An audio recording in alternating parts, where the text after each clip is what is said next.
அவர்கள் வெளியிட்ட அறிக்கையில் இதுவரை மேற்கொள்ளப்பட்ட பல்வேறு ஆய்வுகள் விசாரணைகள் மூலம் இந்த கடல் பகுதியில் மனிதனால் உருவாக்கப்பட்ட எந்த ஒரு கட்டுமான அமைப்பும் இருந்ததற்கான அறிவியல் பூர்வமான ஆதாரம் இல்லை என்று தெளிவாக தெரிகிறது என்று கூறியுள்ளார்.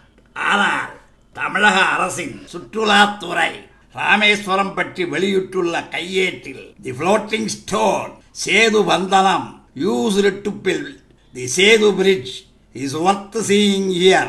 சேது பாலத்தை கட்ட பயன்படுத்தப்பட்ட சேது வந்தனம் என்கிற மிதக்கும் கல்லை இங்கே அவசியம் பார்க்க வேண்டும் என்று கூறப்பட்டுள்ளது. கருணாநிதியின் தமிழக அரசு மனிதனால் உருவாக்கப்பட்ட எந்த கட்டுமான அறிவியல் ஆதாரம் இல்லை என்று சொல்லும் போது இந்த சுற்றுலாத்துறையின் ராமசேது விளம்பரத்தை மட்டும் வெளியிட்டு சுற்றுலா பயணிகளை பாபா என்று இருகரம் கூப்பி அழைப்பதன் காரணம்தான் என்னவென்று புரியவில்லை.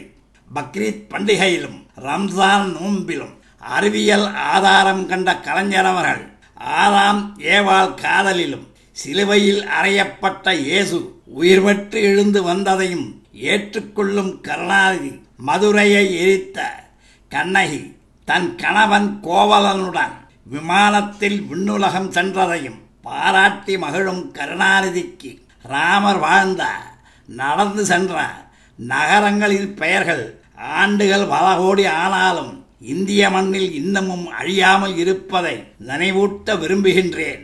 உதாரணத்திற்கு ஜனக்புரி, அயோத்தியா, ராமேஸ்வரம், தனுஷ்கோடி போன்றவை அவரது ஐக்கிய முன்னணி கட்சிக்காரர்களிடம் சொல்லி வெளிநாட்டவர் ஆளுகையில் பரதகண்டம் இந்தியாவாக மாறியது போல் ராமர் சேது ஆதம்ஸ் பாலம் என்று அழைக்கப்பட்டதை போல் ராமரின் வரலாற்றை நினைவூட்டும் நகரங்களின் பெயர்களையும் நீக்கிவிடச் சொன்னால் வெளிநாட்டு மதக்காரர்கள் கருணாநிதியை பாராட்டி மகிழ்வார்கள். வடபுலத்து வேதாந்தி பகவத்கீதையில் கடவுளை பழிப்பவர்க்கு என்ன தண்டனை கொடுக்கப்பட வேண்டும் என்று சொல்லியுள்ளதை எடுத்துச் சொன்னதற்காக நாட்டு மக்களுக்கு பணியாற்ற வேண்டிய நிலையில் உள்ள மேயரும் மந்திரியும் பாரதிய ஜனதா கட்சி அலுவலகத்தை தாக்கிய கேவலமான நிகழ்ச்சியை முதலமைச்சர் பொறுப்பில் இருந்த கலைஞர் அவர்கள் கண்டித்திருக்க வேண்டாமா? நேரு சொன்னார், இந்திய அகராதியில் உள்ளது என்று உதாரணம் காட்டி இந்துக்களின் இதய தெய்வம் ராமனை குடிகாரன் என்றும் இந்துக்களை திருடன் என்றும் மற்ற மதக்காரர்களின் மகிழ்ச்சிக்காக பேசி மகிழ்வதையே வாடிக்கையாக கொண்டுள்ளார். இதைப் போலவே திராவிட இயக்கத்தினர் காமராஜை கருங்குரங்கு என்றும் காந்தியை காமலோலன் என்றும் இந்திரா காந்தியை இரத்த காட்டேரி என்றும் வர்ணித்த வரலாறுகளை கருணாநிதிக்கு வெண்சாமரம் வீசும் காங்கிரஸ்காரர்கள் மறந்திருக்க மாட்டார்கள் என எண்ணுகிறேன். ராமர் சேது கடற்பகுதியில் மனிதனால் உருவாக்கப்பட்ட எந்த கட்டுமான அமைப்பும் இல்லை என்று சொல்லும் கலைஞருக்கு ராமர் பாலம் எப்படி கட்டப்பட்டது என்பதை தனது ராமாயண மகாகாவியத்தில் வேத வித்தகர் மாமுனிவர் வால்மீகி விளக்கியுள்ளதை இங்கு எடுத்துச் சொல்ல விரும்புகின்றேன். ராமரும் சுமார் 1016 பேர் கொண்ட வானரப் படைகளும் சேதுவை எங்கு கட்டுவது என்பதை தீர்மானிக்க கிஷ்கிந்தாவில் இருந்து புறப்பட்டு மகேந்திரகிரி மலையை அடைந்தார்கள். சரித்திர ஆராய்ச்சியாளர்களுக்கு மகேந்திரகிரி மலைதான் உயரமான மலை என்பது தெரியும். இந்த மலையின் மீது ஏறிய ராமரும் மற்றவர்களும் ராமேஸ்வரத்திற்கு அருகில் உள்ள இடத்தில் இருந்துதான் இலங்கை செல்ல மிகவும் குறுகலான இடம் உள்ளது என்பதை தெரிந்து கொண்டார்கள். மகேந்திர மலைக்கு அருகில் உள்ள கடல் பகுதியில் இருந்து புட்டாலம் என்கிற ஸ்ரீலங்காவின் கடற்கரைக்கு 200 கிலோமீட்டர் தூரம், ஆகவே 200 மீட்டர் ஆழமுள்ள தற்போதைய பகுதியை தேர்ந்தெடுத்தார்கள்.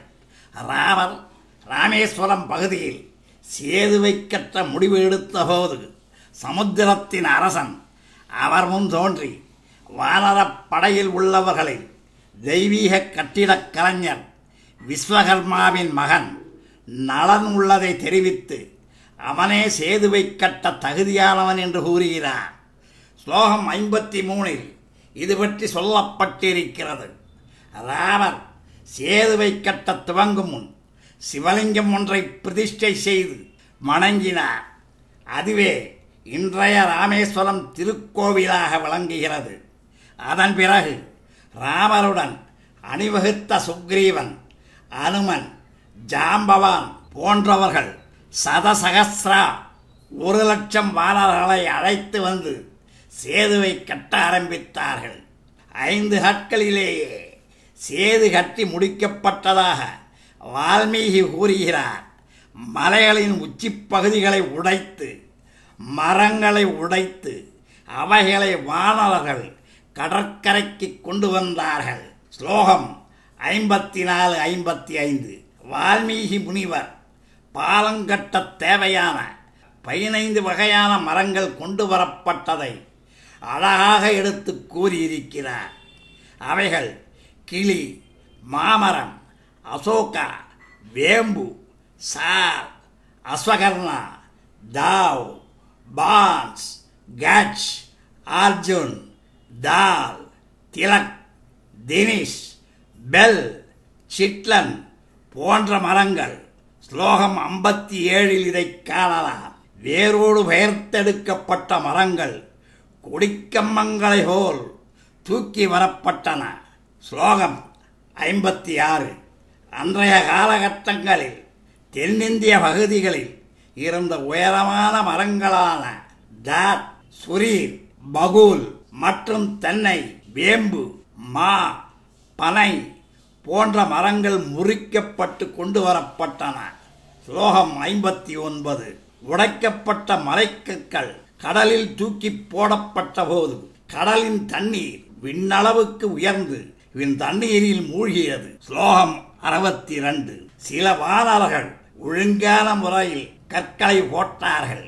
சிலர் 1 யோஜனை தூரமுள்ள கயிற்றால் அளவெடு கற்களை அடுக்கினார்கள். ஸ்லோகம் 62. பொறியாளர்களைப் போல் பாலம் அமைப்பதிலும் தேவையான பொருட்களை கொண்டு வருவதிலும் சில வானரர்கள் சுறுசுறுப்புடன் ஈடுபட்டிருந்தார்கள். ஸ்லோகம் 64-65. வானரர்கள் பெரிய மலைக்கற்களை தூக்கி கொண்டு ஓடி ஓடி வேலை செய்தனர். ஸ்லோகம் 66.